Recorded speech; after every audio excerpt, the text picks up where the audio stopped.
Malaisie, en homme libre, le futur Premier ministre Anwar Ibrahim répond à RFI. Anwar Ibrahim, photographié lors d'un précédent entretien avec l'agence de presse Reuters, le 17 mai dernier à Kuala Lumpur.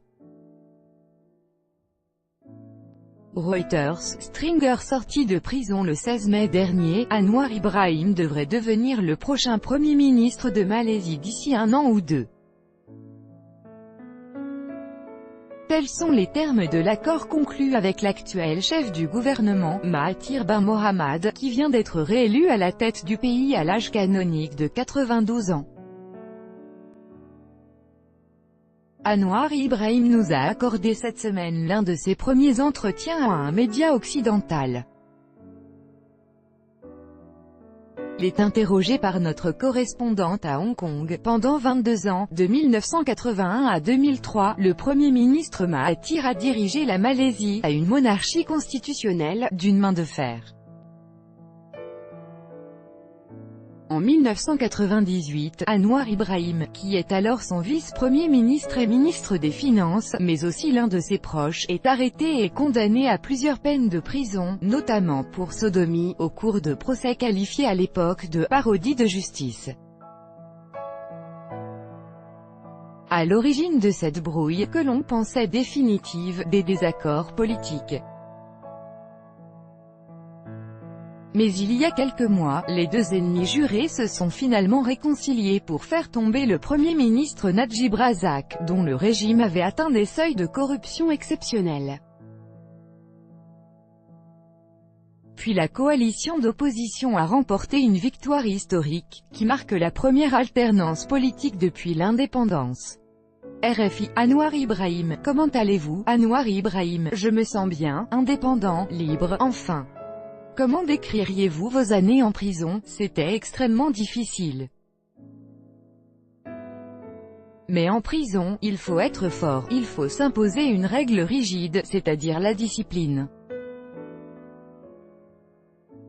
Il faut s'organiser pour prendre le temps de méditer, de lire, de faire de l'exercice. Sans cela, on tombe dans l'indolence ou la léthargie et cela peut nous casser. Si vous comprenez que l'intention des autorités est de vous casser, qu'il s'agit d'un plan politiquement orchestré, vous devez y être préparé et vous devez être très fort pour surmonter cela. En prison, il n'y a pas de médias, pas de télévision, pas d'internet, pas de journaux. Je ne pouvais compter que sur des livres pris dans ma bibliothèque et des livres envoyés par des amis du monde entier. Quand j'ai été arrêté, inculpé et condamné encore une fois, sur des accusations de sodomie fabriquées de toutes pièces par le gouvernement, j'ai décidé de passer le plus clair de mon temps à lire et lire. Bien sûr, j'aimais lire les classiques, Shakespeare, Victor Hugo, Maupassant, la poésie russe. Mais aussi les romans et la littérature locale et régionale, y compris dans ma propre langue, la langue malaisienne.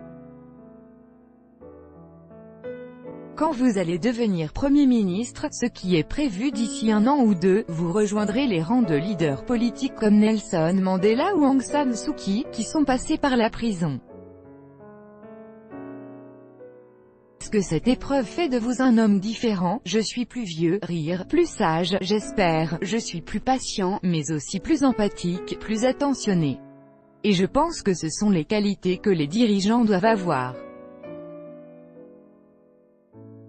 Quand on a connu l'incarcération, l'emprisonnement ou d'autres difficultés dans sa vie, on a le choix, soit on vient se venger, soit on gagne en sagesse pour essayer d'impulser un changement et faire en sorte que les injustices infligées à tant d'autres personnes et à vous-même ne se répètent plus. J'ai choisi la deuxième option. La liberté doit être garantie. Et ce n'est pas juste un jeu de mots, égalité, fraternité, Liberté, égalité, fraternité, ce n'est pas seulement une déclaration.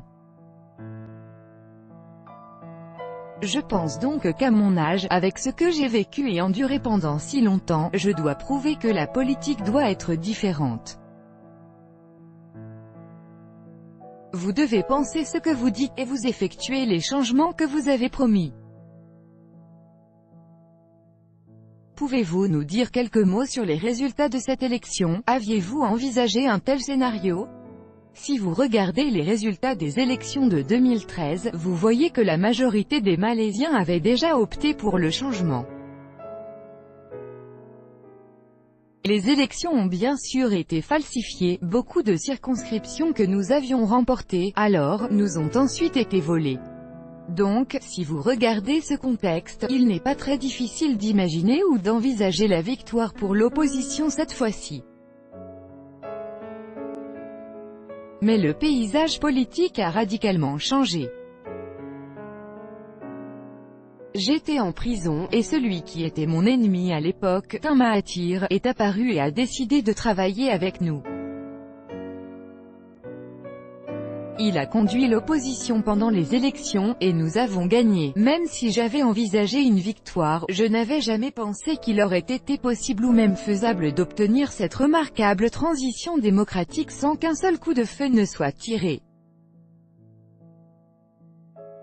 Je ne pensais pas non plus que l'opposition de la population au pouvoir en place serait aussi importante et qu'elle se traduirait dans les urnes. Vous dites, sans un coup de feu.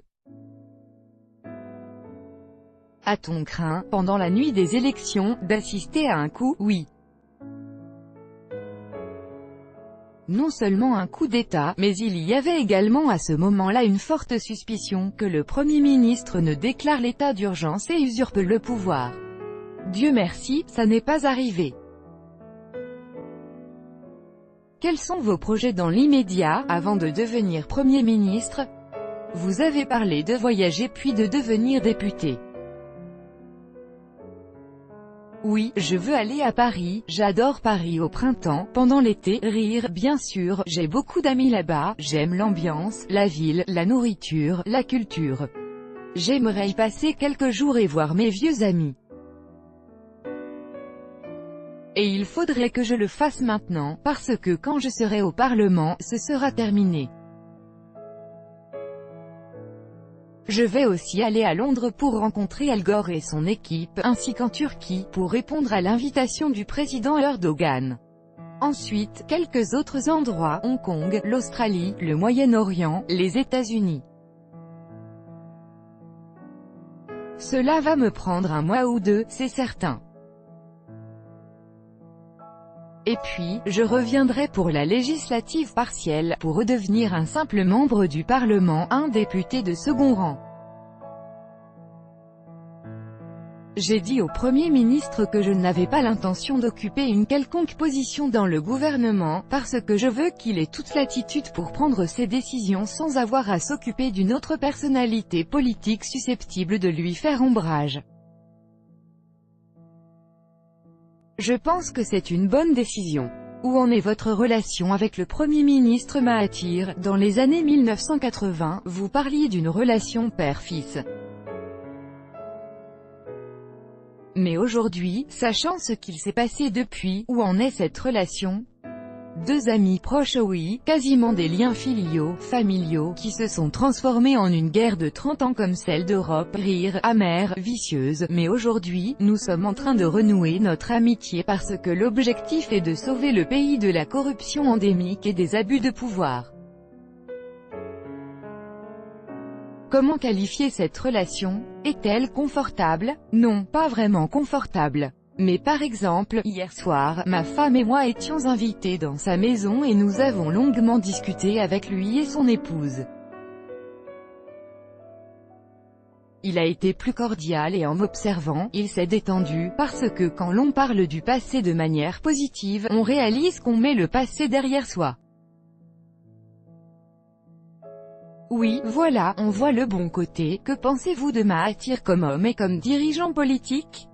C'est un dirigeant compétent. Il est dur, résistant. Et il vous encourage à travailler dur. Pour moi, travailler dur, pas de problème, être résistant, pas de problème. Mais il y a des sujets sur lesquels nous ne sommes pas forcément d'accord. Par exemple, je veux davantage de réformes judiciaires. Il est engagé sur ce sujet, mais je ne pense pas qu'il puisse s'y impliquer aussi profondément que nécessaire. Quelle est votre ambition pour la Malaisie, paisible, démocratique et juste? La Malaisie a tellement d'atouts. Nous avons du pétrole, de l'étain. Nous produisons aussi du caoutchouc et de l'huile de palme, mais le pays, oui, nous n'avons pas une pauvreté aussi forte qu'en Afrique, mais je ne comprends toujours pas comment nous pouvons tolérer le niveau de misère qu'il existe dans notre pays.